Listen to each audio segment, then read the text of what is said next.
Hi, I'm Ed Whittingham. Welcome to Season 5 of Energy vs. Climate, the show where my co-hosts David Keith, Sarah Hastings-Simon, and I debate today's climate and energy challenges, highlighting the Canadian context.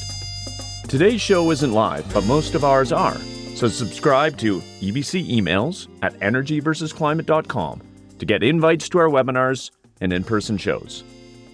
We've got a lot of great content coming for you this season, starting with today's talk with Dr. Melanee Thomas. Melanee is a professor in the Department of Political Science at the University of Calgary.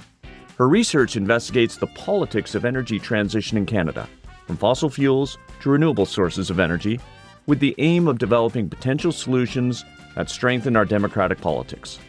On today's show, we dove into Melanee's survey research into Albertans' attitudes to the energy transition, the oil and gas industry, coal, and climate change. David wasn't able to join us for this one, but he'll be back live for episode 2. Now let's get to it. Melanee Thomas, thanks for joining Sarah and me on Energy versus Climate. Thanks for having me.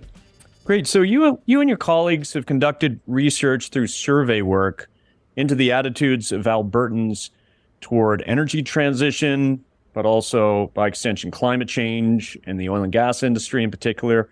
And before we get to your findings, perhaps you could start by explaining a bit about the methodology behind the survey, when you conducted it, or surveys, when you conducted it, the sample size, how you collected the data. And since attitudinal polling and surveying have been a little beat up of late, maybe you could also talk about your confidence level in your methodology when you extrapolate from the survey's results. Yeah, I'd love to talk about that because that's the bread and butter of a lot of the work that I do. So I always twinge a bit when somebody says you've done a poll. When they say Melanee did a poll, I was like, I did not do a poll. This is not what I'm doing. And I like no shade to good polls, but academic surveys, really what we're doing is that we're looking at verified indicators. So the measures that we use, lots of the ones that we put a lot of confidence in are things that have been developed and established and honed over time, and they've been tested over time. They've been tested in multiple contexts. And so we have a really better degree of confidence that we are measuring what we think we are measuring than what I would expect in the typical public opinion poll. I know when I've been an academic consultant on various sorts of things where what's happening is polling that's being informed by research. As researchers, we would consistently say, we would measure these things in different ways, usually using more questions. And the response that we get back is, yes, but that makes it expensive. And we don't think that we get much purchase off of like doing it the way that you do it. So we'll just conflate some of these indicators with like the other concepts that we're interested in. And we're like, okay, well, that's not how we do the job, but that's because we're not pollsters, right?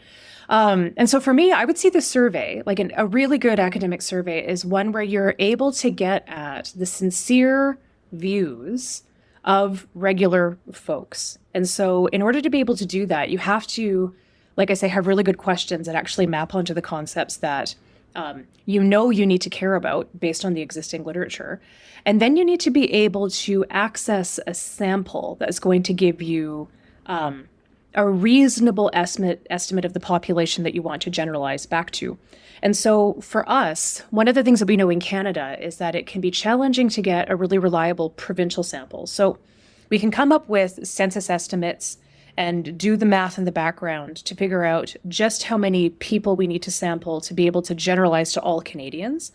But we also know that if there are enough differences or enough variations in those census things that we care about across provinces and within provinces, that if we only have a national sample, we really can't disaggregate and generalize down.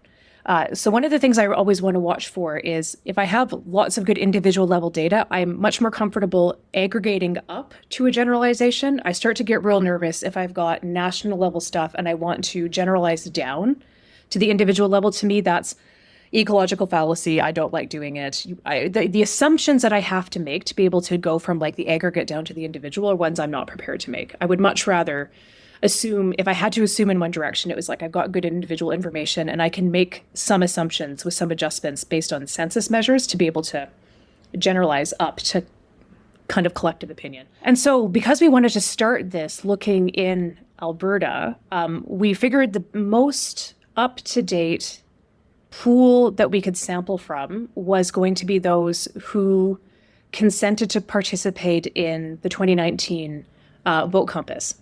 This is through Vox Pops Labs.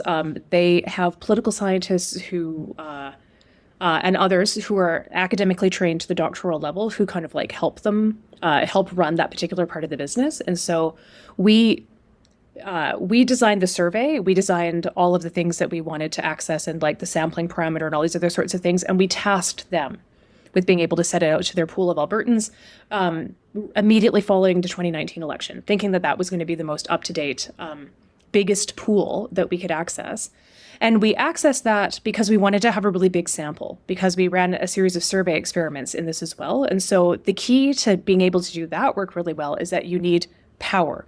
And to get power, you need a big sample. And so we did our power calculation and then we like blew over it with our sample because we wanted to be able to have power to disaggregate, to be able to see, well, what's going on with women, what's going on with other groups, what's going on with partisan dimensions. So we wanted to be able to retain power enough at a disaggregated level so we have a far larger sample than what we would need if we just wanted to generalize to Albertans in general, because we wanted to take into account the complexity and the moving parts of things. Yeah, just thinking now that we've come recently through another provincial election here in 2023, I guess a two-parter question.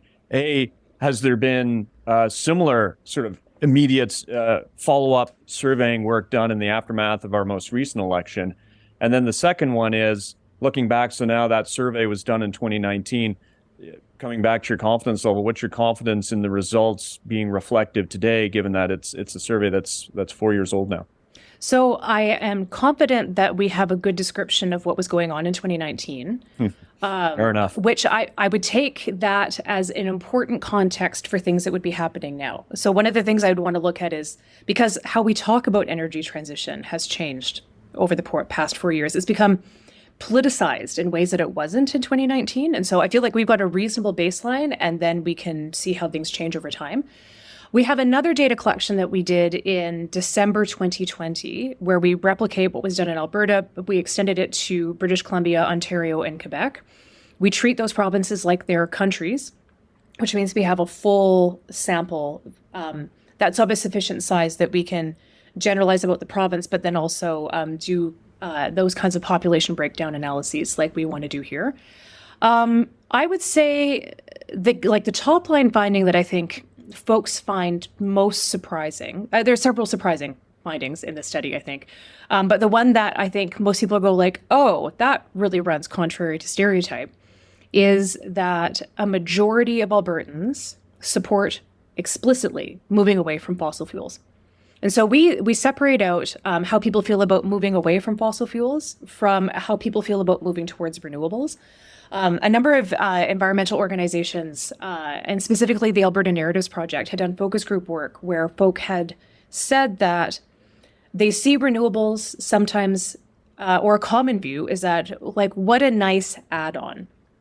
So people were warm and positive towards renewables, but in ways that didn't necessarily cue that they thought that they could, that suggested that these were kind of like a linear spectrum where you've got fossil fuels on one side and renewables on the other, that it was kind of like a both and. And I think if you speak to lots of folks, this idea that there's going to be this like both and as part of the energy mix is an accurate reflection of what things might look like for quite some time, right? So that's why we separated out those two.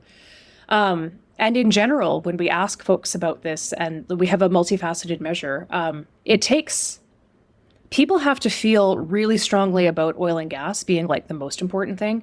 And they have to feel really strongly about wanting the market and the economy to look in a particular kind of way, to be convinced to be tipped over to be on balance opposed to transition. What's really striking to me is just the overall high levels of support.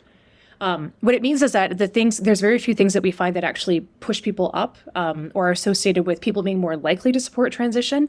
And I think that's a ceiling effect in the statistics. Like there isn't a lot of variation for folks to be able to go higher in lots of ways. And so contrary to stereotype, especially for folks who are outside of Alberta, there's the rhetoric that comes from a certain kind of political elite that is messaging about this particular topic in a way that is primarily serving partisan interests. That's how I read lots of the communications. When we look at how like people think about this in this province, though, lots of people are like, yeah, no, like I'm okay with moving away from oil and gas, or I agree, we need to do it. Thus framed, it makes lots of things in Alberta play a little bit differently than what they would if we're just using the stereotype to filter how we're interacting with the content. Yeah, I remember your paper said that the two strongest predictors of support for energy transition are those pessimistic predictions on the future of the oil and gas industry, but correlated or corresponding with that, a high level of concern about climate change. Maybe just Sara, curious, two things. One is you're a colleague of Melanee's at the University of Calgary, so it'd be neat to hear just of the intersection between your work there, School of Public Policy, the Masters of Environmental Design program, and Melanee's. But then the second one is, with those kind of the top line findings, when you read the paper, did you find that surprising, or was that intuitive for you? Yeah, we'll start with the first one and just say briefly, I mean, I've gotten a chance now to work with Melanee on a new project that we have that's in the space related to carbon removal technologies funded by ECCC. And I think there's some really exciting things that are starting to happen more and more in the university around really this like making transdisciplinarity, or whatever the buzzword of the day is, more real in terms of actually having people collaborate and work together. So, but coming to this point of, the question of how the future of the industry looks being so important for, the support and transition away from it. I mean, I thought it was really interesting and really, I guess, jumped out at me, as you say in the work, about how that is so important for people's opinions. And it puts, I think, some of the rhetoric and dialogue in a new light, or at least sort of makes some sense to me of the very strong pushback that we get towards, as you start to have more and more organizations like the International Energy Agency and others that are really, coming out with different scenarios that show, a likely peak and decline in demand for fossil fuels and what that means for the future. And there's, is a lot of pushback on that. And I guess that makes sense in the context of, if people really start to believe that, then that support for the transition away from oil and gas becomes more significant. I think the other part that, is really interesting, and I think you started to explain it, and I'd love to hear more about it, is like, how do you square this majority support with the political dialogue that we hear, and how much is that also to do with sort of, I sometimes feel, and again, this is a sort of very naive view, but it sometimes feels like in Alberta, we can have more honest conversations about our future when it's sort of just Albertans talking to each other. And then when it's like the federal government that comes, or someone else that comes and says, you need to do this, there is this tendency to like push back on that and like, well, you stay out of it. Like, don't tell us what to do. So I'm curious about how that might play in. Yeah. So I grew up on a grain farm in southwestern Alberta, a dryland grain farm, actually. So it's one of these things where I know with farmers, they might be skeptical of climate change, but they can document with precision how the weather has changed over decades, right? Like my dad will talk about how when he first immigrated to Canada, you would get you'd get an east wind, and then 2 days later you'd get an inch of rain, which is like part of me. I remember him telling me this, and I was like, we don't get east winds, Dad. Like, that's just not a thing that happens anymore. And so, like, I say that because I suspect that some of the ways that I will characterize Alberta are going to anger some folks and, like, kind of rile up the Alberta identity. So I say this, part of me is just kind of like, I'm a farmer. I like the address I would have to give to renew my driver's license was a land location. And, like, I know how to do orienteering well enough to be like ask questions as to why I'm locating the farm next to the fourth meridian when the fifth meridian is really right there when I'm going and doing a through hike, right? So, I mean, in that kind of context, I would say one of the things that I think I agree when you have conversations like Albertan to Albertan and like rural like rural folk to rural folk, the way that that conversation plays out, especially when when the audience is just the community, it plays very differently than even as soon as you think that there's an outsider that's come in. And so it's one thing. So just as you would say, as soon as the federal government is coming into this, then Albertans get their backs up. But like, as soon as you got a city person coming in, the farmers get their backs up too, right? And so part of this is about like thinking about the kinds of things that we're prepared to say and acknowledge and like what we take as a given inside of our own communities, and then how the othering for people that might not be part of that like designated community changes what we're prepared to talk about. And so for me, one of the things that I find most limiting for Alberta are how easy it is to hit the Western alienation nerve. As if as soon as something comes from the federal level of government, by definition, it has to be something that we oppose. And like, it's one of these things where I'm also old enough to be like, I would like to see a federal government that was conservative, frankly. Like, so I keep thinking, what if Preston Manning had actually like led a party to form government while he was talking about carbon pricing as the thing that we needed to do? Like, that was the 1990s Reform Party policy, right? And so you can imagine if that was like the policy innovation that was coming from a Calgary-based prime minister, what would the reaction be to it now? I also, as a political scientist, would say it pains me when the government of Alberta doesn't listen to the advice I know that they get. And so when the government of Alberta says, you're probably going to lose the charter challenge or the court case on, like, there isn't a constitutional basis that you can use to block the federal government from putting a price on carbon. Ontario got this advice and they had their plan ready to go. Saskatchewan got this advice and they got their plan ready to go. And then Premier Jason Kenney, when the decision came down as we broadly expected that it would, said, oh, we didn't anticipate that this would be the outcome. And it's like, someone in your office did though, bud. Like, so like, this is the part where like the farmer in me is kind of like, we're not stupid. And I don't like it when our provincial government acts like we are. I think it does a disservice to us. And the thing is, I know why that happens. And it's a problem that's not unique to any political party. It's a problem that's ubiquitous to government in general. And it's the short-term thinking to try to get a win.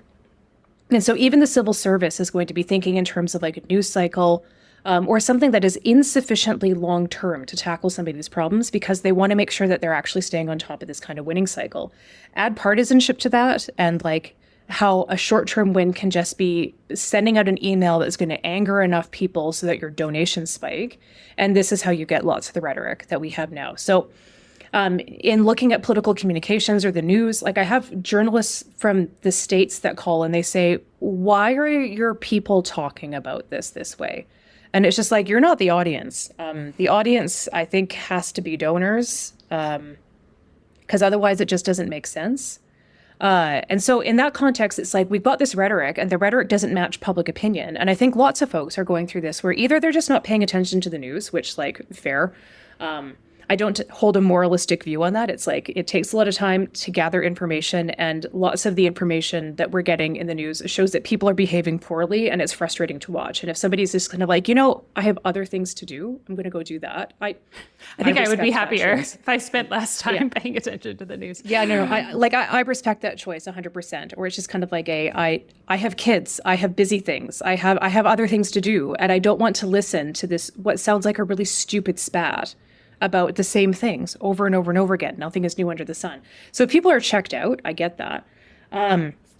If I could just jump in, Melanee, we have a recent example of, perhaps an American journalist calling up and saying, well, why did someone say that? And you said, what's part of the communication strategy? Well, I think the old Brian Mulroney quote, you dance with the one that brung you. And I think we've got a premier right now that is dancing with the ones that brought her both to be leader of her party and also Premier of Alberta. And on the former, she's put this, I think, asinine moratorium on new renewable electricity development pending a outcome of a large review, which we didn't need a moratorium. And it's hard to imagine any kind of comparable moratorium ever being placed on the oil and gas industry in Alberta. But on that recent comment, Suncor CEO Rich Kruger made this comment, and now it's been picked up and broadcast, essentially saying, well, we're not doing energy transition, or we're de-emphasizing it. We're we're doubling down on our oil sands assets, and we're solidly a fossil fuel developer. And some people in Alberta, talking amongst ourselves, were inflamed with indignation at that point, until the Environment and Climate Change Minister, Stephen Guilbeault, said, well, that's why we're going to regulate your industry if you're going to back away like that. And then people are aflame with indignation at the federal government. The premier piles on. And next thing you know, we're playing right to the playbook of the current political playbook, I would say, of the UCP party. And that is to pick a fight with Ottawa and make great hay of it. But I do want to just compare and contrast the oil and gas industry in 2019 to today, and then get back to the surveys, your research's findings. If you look, like today, the industry is arguably the oil and gas industry, which I'm interested in on a terminology point, because you use oil and gas in your paper. You don't use the rebranded energy company as following the rebranding of 10 to 15 years ago. But today's oil and gas industry is in much better shape. And given the exponential growth rates that we're seeing in electric vehicles now and heat pumps, you could make a case that the long-term prospects for the industry have probably only worsened here in 2023 compared to 2019. But I'm wondering, as a starting point, is there evidence of recency bias when it comes to beliefs in the future? Might people actually have rosier outlooks about the future prospects of the industry today than they did back in 2019? Because today, the oil and gas industry, is kicking out jobs and GDP growth and has a high price of oil and gas. So I think it would depend on where people, like what's going on in somebody's mind when they conceptualize industry. So it's not lost on me, even thinking back past 2019 to 2015 about how we would get these media requests where it would be, how is industry, and I'm air quoting it, how is industry reacting to, say, a Conservative Party no longer being in government in Alberta? So what's the flight of capital? What's the fear about an Alberta New Democrat government? And I remember at the time it was CNRL who was saying, "Oh, we won't be able to function." There were similar kinds of comments that on the face of them really seemed to be a mismatch with what might be a more bird's eye view, dispassionate view of, say, the empirical evidence. And to me, and this is something that has, at the time, I remember thinking there's going to be a bifurcation in industry between transnational, multinational corporations, particularly ones that are used to actually having to do business in, say, Europe, and deal with European regulation, because frankly, that is, it's a level of expectation that I'm not sure that we see most places in Canada, and we certainly don't see it in Alberta, right? So there's going to be the folks who are used to doing business everywhere, and the folks who are only used to doing business here. Now, this is where Alberta gets really interesting and where political science becomes important, because there will be some folks who will be they write us when we put public facing stuff out saying, yes, I'm glad, I have been an engineer, in Alberta doing insert various kinds of work here. And you were saying the things that I have been trying to say from inside the house for quite some time. It's nice to see this being contributed to the public discourse. That's on one hand. And then on the other hand, there's the time that Andrew Scheer came to corporate Calgary to meet with quote unquote industry. And there were two reactions. One was just the looking at the list and said, who? Because the multinational players were no longer there. And then it's the kind of course, this is exactly who the industry should be, because it is a particular kind of industry or business that primarily or only functions in the Alberta context. So why would that be important? There's a couple of levels of this. One is at the public opinion level and one is at the corporate level.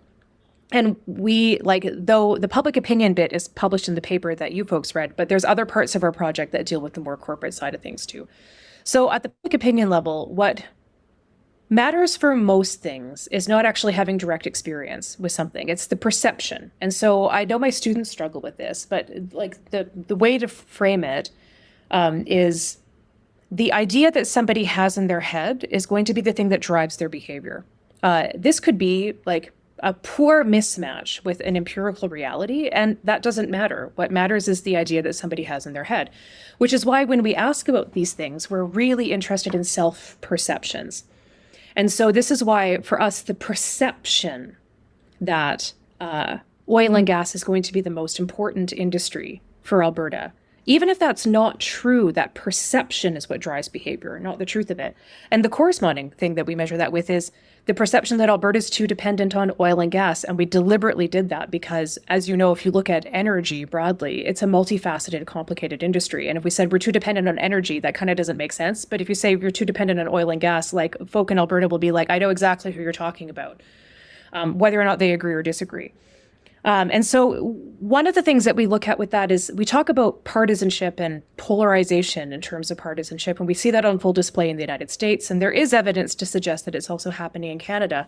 But I think you can't really understand politics in Alberta without understanding polarization in terms of how people feel about industry.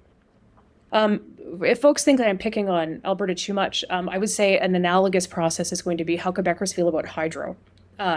One of the questions that we ask is, we tell people like the electrification mix, where electricity comes from in their province, and then we ask them like, what would you like it to be, and how quickly would you like to get there? And like in Quebec is the place where this question doesn't work because it's like it's all from hydro. How do you feel about that? And they're just like it's very much like La Casse Populaire and all these other sorts of things. It's very much part of like the Quebec identity of the Quebec state, right? But getting at your point about energy. This is where we saw and we were surprised. You can tell the pandemic like derailed our publication plans because we haven't written this up in like a peer-reviewed context, but we certainly have spoken about it. Albertans do not feel warm and fuzzy about coal. We presented the kind of like, here's your electricity mix, and you guys know there's like loads of it's coming from coal. In 2019, more so than what there is now. And we're like, what would you like it to be? And Albertans wanted to get rid of the coal. They wanted to get rid of it by 2030. Like there was just kind of no emotional connection to it at all. And I remember looking at it and talking to Laurie Thorlickson, who's my co-investigator up at the University of Alberta, and being kind of like this isn't a fossil fuel thing. She's like, oh no, people are going to feel so differently about coal than what they do about the rest of it. And it could be maybe because coal was never seen to be something that filled provincial coffers, so we never had to pay taxes in Alberta. Whereas oil and gas was seen as like the golden goose. And like being able to be, and again, I'm probably going to anger people saying this, being able to be condescending to like have not parts of the country, to be kind of like, if you were as wealthy and smart as us, look at what you could be doing. Neener. To New Brunswick. Part of me is just kind of like, why would New Brunswick, Prince Edward Island, ever pay attention to any Albertan, like, griping about equalization when we're booming, we are so rude and condescending to the have-not parts of the country, right? Just kind of like, why would anybody ever want to negotiate with somebody with that kind of attitude? God. Well, I can tell you, Sarah and I were colleagues at the Pembina Institute around this time, when the Rachel Notley government made the decision to phase out all coal-fired electricity in Alberta by 2030. And I can tell you the oil and gas executives that I was sitting around a table with negotiating at the time were only too willing to throw the coal industry under the bus as a way, partly because they knew that coal isn't fundamental to the Alberta identity the way that oil and gas is. We're not West Virginians. And knowing that generally they had the support, although Sarah and I and David hosted Dure Vino from Hanna, Alberta, who has done a lot of interesting work, and I've spent a lot of time in Hanna. If you go and on a coal town by coal town basis, sample people there, their attitudes are, of course, very different. But you had this really interesting conclusion, and it goes back to the hypothesis that, or what you've shown from your survey, that if you have a rosy outlook around the future of the oil and gas industry, your support for energy transition is less. And one factor, not the only factor, but one factor that influences that is the news that you take in. If you'd said, people had more of a steady drumbeat of negative pronouncements or announcements by companies or news media stories about those future prospects, then the rosy outlook will disappear or lessen, and then support for energy transition will go up. And you went as far as saying in a recommendation to policymakers that they should actually consider downplaying the green jobs benefits associated with energy transition. We're all going to be, turning wrenches, installing rooftop solar systems as a replacement for your work directly or indirectly in the oil and gas industry. And that they should, you said, switch the paradigm, that they should play up the risks that come from continued reliance in oil and gas. But then you also concluded by saying, well, this is sort of untested. We need further research on this. And so 4 years later, and by the way, it gets to the truism that you hear in political campaigns, right? And that is go negative. That going negative, unfortunately, it works, and every campaign goes negative. That's how you actually win a campaign. Has your hypothesis, shown to now be true 4 years later? Have you seen any Alberta politician who has sort of hammered on these risks and has maintained popularity, or anyone else? So the caveat I want to put on this, so the one thing I would say is that the getting evidence to actually quantify or define media effects is hard. And this isn't just something that limits our ability to make a really confident knowledge claim in this space, but it kind of, anybody who's a communication scholar is just kind of we can put something in a study, and then one of the questions we'll get is, and how long do these effects last? And we have no idea, because trying to follow the same people and asking them about this a month later is prohibitively expensive, and we don't have the money to do that. We do know that negativity bias in news is real. And it's not just in terms of how news gets made, though it is very real in that. But people also, the attention that gets paid to negative news is significantly greater than to positive news. And so in that sense, I think, while I think lots of us would like to live in a world where the positive frames and the positive news would pull all the attention, I don't think that's how I would go so far as to say that's not how our brains evolved. And so it would be naive, or it's hopeful, but I think it's naive to think that there's any kind of positive message that can swamp out negative news, which also explains in terms of political campaigning why nasty Ottawa, no, I don't like this particular trio that happens to be in office. Stephen Guilbeault is so, all of that stuff. I'm rolling my eyes actively while I'm saying it, because I do find it puerile on some level. But I'm not surprised that those are effective political strategies, precisely because they're negative.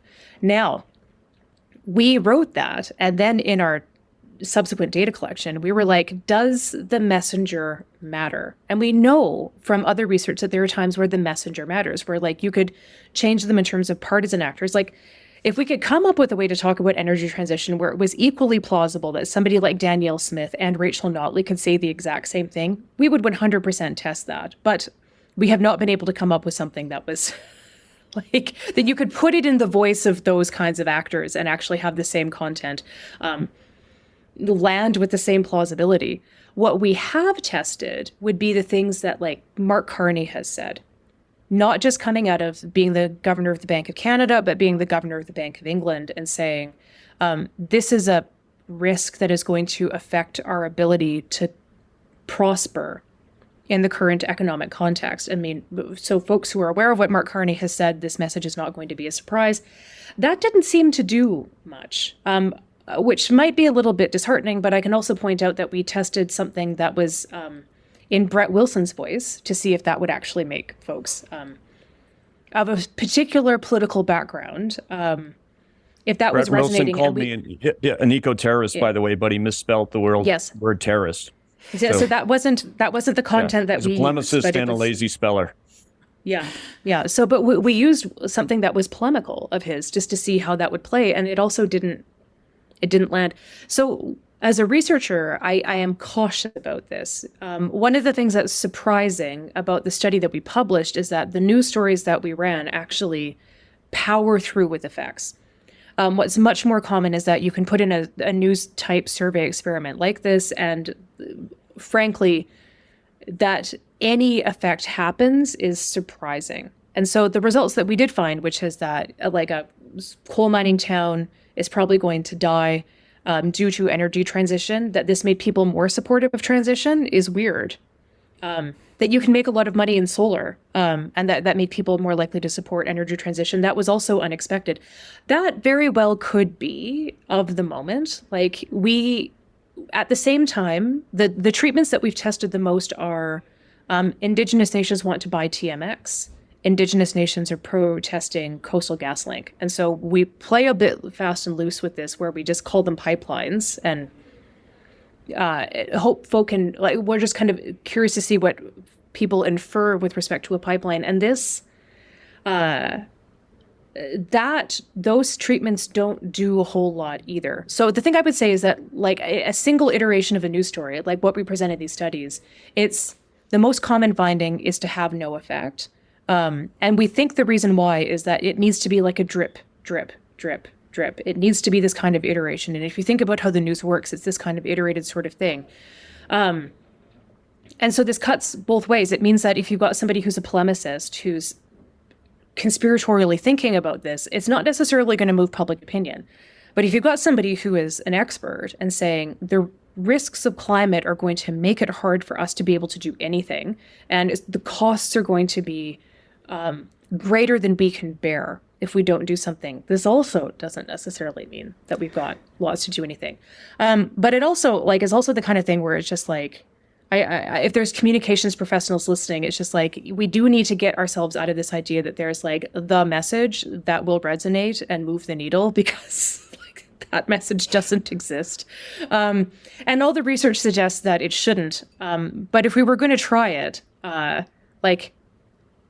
it sounds cynical, but I would definitely go with a negative message. So this is where the corporate stuff is actually really interesting too. Because I'm glad that you mentioned Virginia with coal, because we look at how corporations speak about this with respect to their public-facing documents, which we know are exercises in persuasion and maybe not the most honest things. And we compare the United States and Canada and Europe, and we're looking at corporations that would be traded on like the TSX 500 or the S&P 500, like big ones. The only ones that deny the existence of climate change are the West Virginia coal firms. We've seen, like, pre and post Paris, the shifts have been for folks that actually want to deny climate change. They just don't talk about it. There is a big uptick in how firms at that level talk about risks. So you can see that somewhere that Mark Carney message is landing, and it's coming through in reports to shareholders. And this is also where, relative, Sarah, to that project that we're on, this kind of like technological optimism of like, we will be able to tech our way out of this, and we will continue to make money the way that we always expected to with this kind of like massive growth thing. That kind of framing has increased exponentially. In ways that, and like we see that much more in Europe in the context where like the government intervention and the regulation and the expectations of disclosure is going to be, it's at a higher level than what we would see in North America. And that's where the tech optimism kicks in. But it's also striking. Sorry, go ahead. Yeah. No, go ahead. Yeah. I was going to say that it's also striking that like the place where it still is acceptable to be like, climate change isn't real, is for the coal firms in East Virginia. And like, not even in Alberta does that land. We've got some even further outliers there. There were a couple of things you said that I wanted to pick up on, and then I had a question for you in a different direction. But just on that financial disclosures and kind of that, coming back to this idea that what matters is not necessarily, the objective future that the industry has, but what people believe is that objective future. I think that the financial disclosures and sort of requiring more conversation about climate, both direct climate impacts, but also climate risks through changes in, the world's demand for energy, is actually potentially really powerful in helping to shift that conversation. Because if companies are required to, as you say, go beyond sort of just a public facing, we can say what we want because it's not heavily regulated, into, we have to follow pretty strict securities rules and we can't get away with stretching the truth. I think that does create a channel for that information.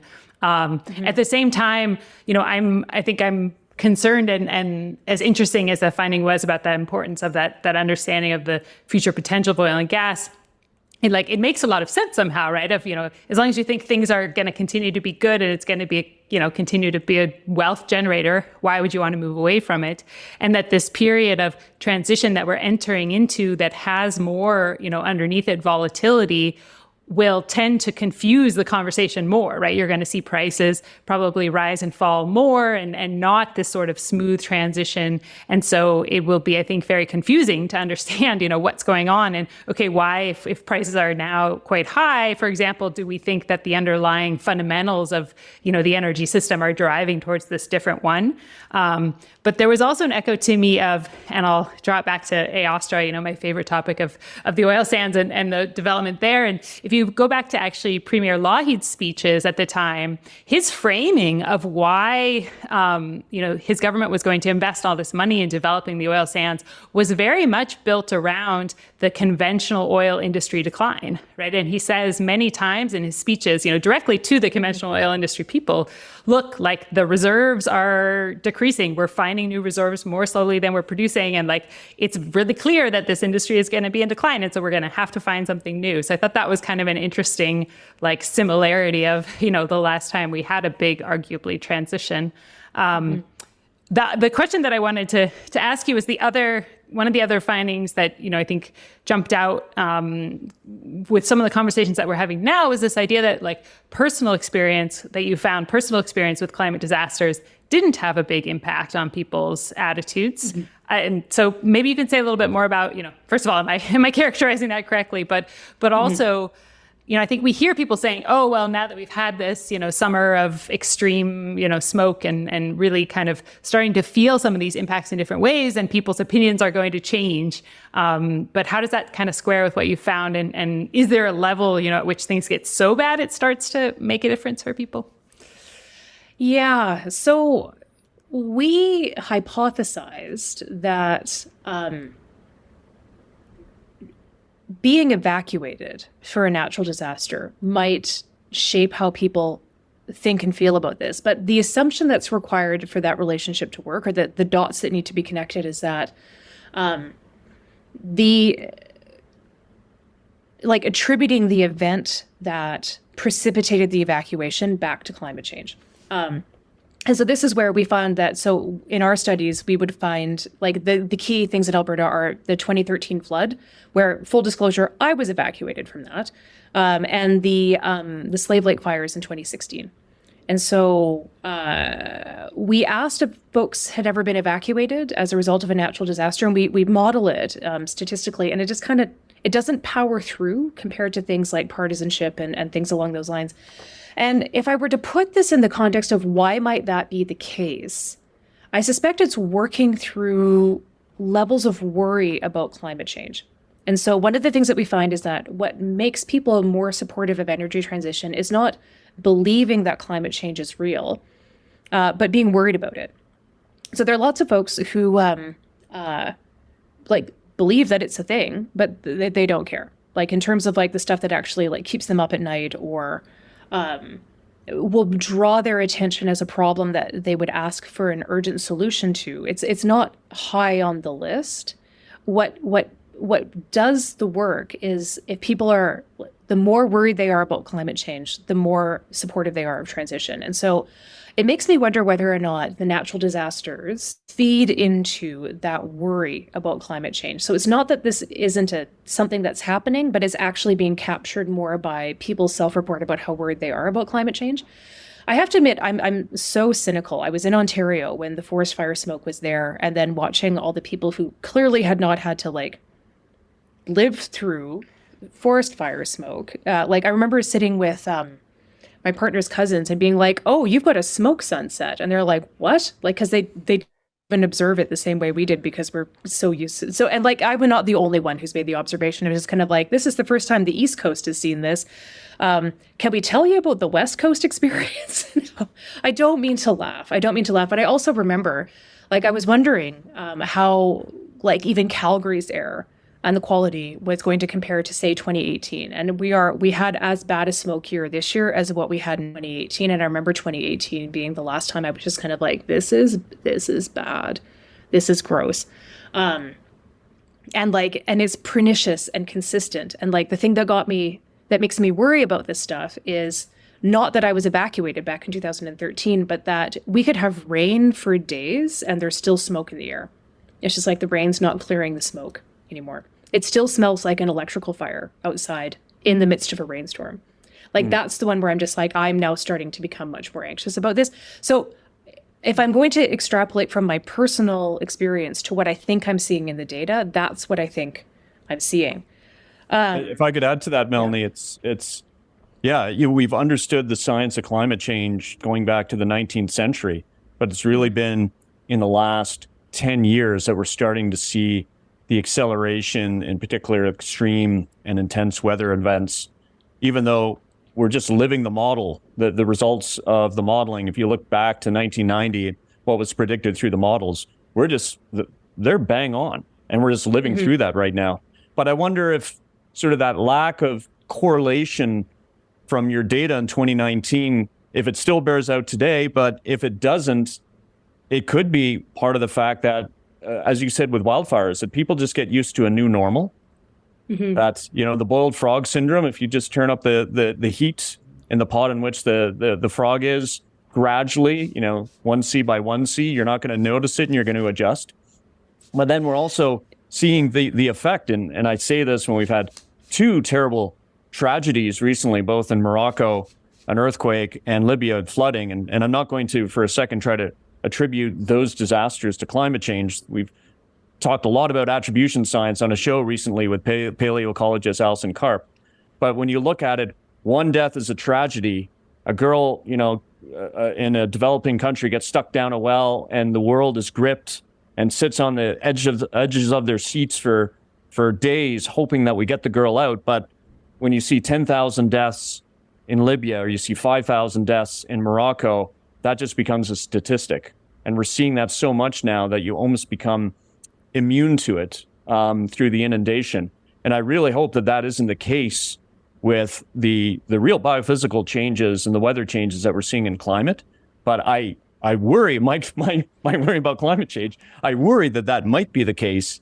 And there might not be the strong link that your data, your research has shown that we need to have in order to really drive the kind of political coalition and bipartisan support that we need to really enact the policies necessary to try to do something about climate change.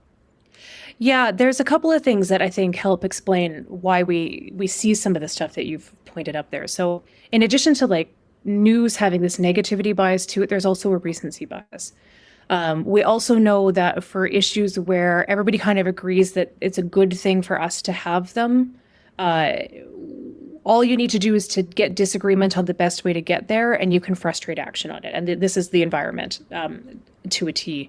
I think part of it is that it's hard for people to figure out how to interpret, say, the scale of the disaster in Libya. And so for me, when I hear 2 dams break, I was just I don't, and whole communities are gone. I actually can't compute that. That doesn't work in my head. But I mean, the conversation that we're having around work here in Alberta today too is that we don't know what it means to have dozens of children on dialysis because of an E. coli outbreak in a childcare facility. So even then so it's the kind of thing where I think part of the issue is that it's just, I don't know if this is a protection kind of thing or if it's just so much easier to understand when it's one person who's stuck down a well compared to we've got the scope of it makes it really hard to compute. I also think that this is an opportunity. I'll present it as an opportunity because I think it's also one of the barriers that to action and getting policy action going on this, especially in places like Canada, where it's cold and then it's hot. And we know that we have not done transit. So you've got to people it's really hard to think of living your life in a way where you're not using fossil fuels a lot. If people think about heating their homes or cooling their homes or getting to and from work or to and from various sorts of things, the way the structure makes it really hard to think about what the other options are. And in that sense, the more reasonable options can be presented that show a fundamentally different way of doing things, the more supportive people will be. And so this is one of these things where the data show really clearly that opposition to solar, there's some work that's being done to get some really profound opposition to solar power built in places like Alberta, in particular southern Alberta, where on one hand we can say, come to southern Alberta, it's the sunniest place in Canada. And then on the other hand, say, solar power is the worst thing that we could possibly think to do. So in both of the data collections that we've done, the proportion of the sample that is like viscerally, viciously the most opposed to solar energy is the same proportion that is viscerally, viciously most opposed to nuclear.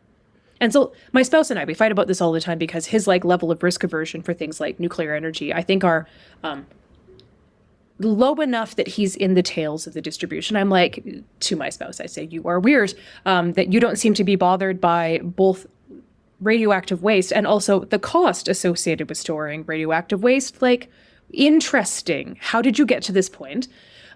Because my argument would always be like, and he's like, well, if we're going to stop burning fossil fuels, we're going to have to start doing something else. And I was like, yes, but solar's so much cheaper. Like, why would we bother spending the money on a nuclear power plant when we could like put solar panel, especially here, like we'd have to worry about the hail. But in terms of like when it's not hailing, which is most of the time, it just seems like it's the easiest, cheapest solution. I will say there was one participant who got randomly selected in our first data collection into you could make a lot of money into solar treatment. And it's the only complaint I've ever gotten in my research career to the ethics board, where this individual, the argument was, this is just so stupid. Like, these scholars have offended me with their stupidity to the point where it's an ethical violation.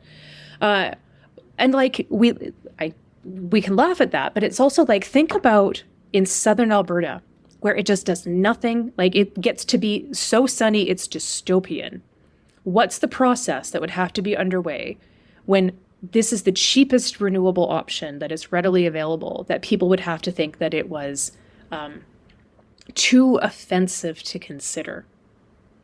Mm-hmm. Someone's done that work. Don't let facts get in the way of a good story about why we need a moratorium on solar and wind power in I got to say, like, this is the rural. So part of it's just like, this is the things I say in class. Nobody asks me for advice on certifications, but if they did, I would not have gone that direction if we're talking about needing regulations for cleanup, while we're not going to talk about orphan wells, but we're going to talk about orphan solar panels that don't exist. Anyway, I will fully acknowledge that there is a regulatory space that needs to be filled, particularly with respect to like land access, land agents, how that stuff gets done with farmers.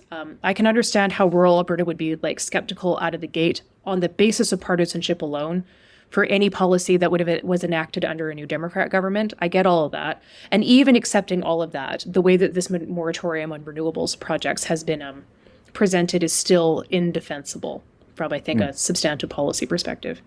I was on a panel at the Bennett Jones law firm that was co-hosted by Energy Storage Canada in June, and a questioner in the audience asked, and it was about renewable electricity and battery storage, asked if we thought, the panelists, that we should put a moratorium on the development of new renewable electricity. I said, no, that's a terrible idea, and gave sort of a few reasons for why. Obviously, I think that questioner knew something that I didn't at the time, and so I'd say if you're listening to this, please reach out to me. I'd love to hear the backstory as to how you saw that moratorium coming when no one else in the industry did. Yeah.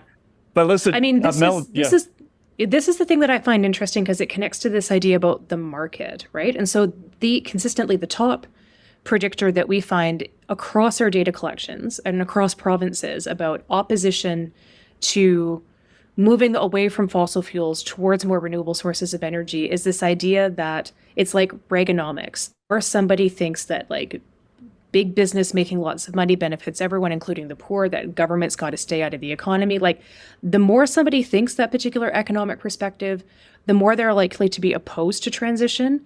And the part that I always find really perplexing about this is that if you look at this renewables moratorium, the way that this has gone down has like made it so that lots of people who could have made like a lot of money aren't going to do that. And so even then, this is one of those things where the perception is what's driving it. And it, like, even the actual dollars of it don't seem to be upsetting this kind of narrative about these economic perceptions and things. It's fascinating. I have to say that the inconsistency and the way that this stuff doesn't square up is, for me, where the interesting stuff lands. But it's also, if anybody's frustrated in this space because it doesn't square, it's like, nah, it doesn't. This is why the perceptions matter more than the facts sometimes. Yeah, well, we've found it fascinating as well, and I'm sure our listeners will. So, Melanee Thomas, thanks so much. We appreciate your time, and thanks for joining us. Thanks for listening to Energy versus Climate. The show is created by David Keith, Sara Hastings-Simon, and me, Ed Whittingham, and produced by Eva Voynigescu, with help from Crystal Hickey. Our title and show music is The Wind-Up by Brian Lips. This season of Energy versus Climate is produced with support from the University of Calgary's Office of the Vice President for Research and its Global Research Initiative. Further support comes from the Trache Family Foundation, the North Family Foundation, and our generous listeners. Sign up for updates and exclusive webinar access at energyversusclimate.com and review and rate us on your favorite podcast platform. This helps new listeners find the show. We'll be back live September 27th, dissecting the 1.5C warming target with climate scientist Zeke Housefather. See you then.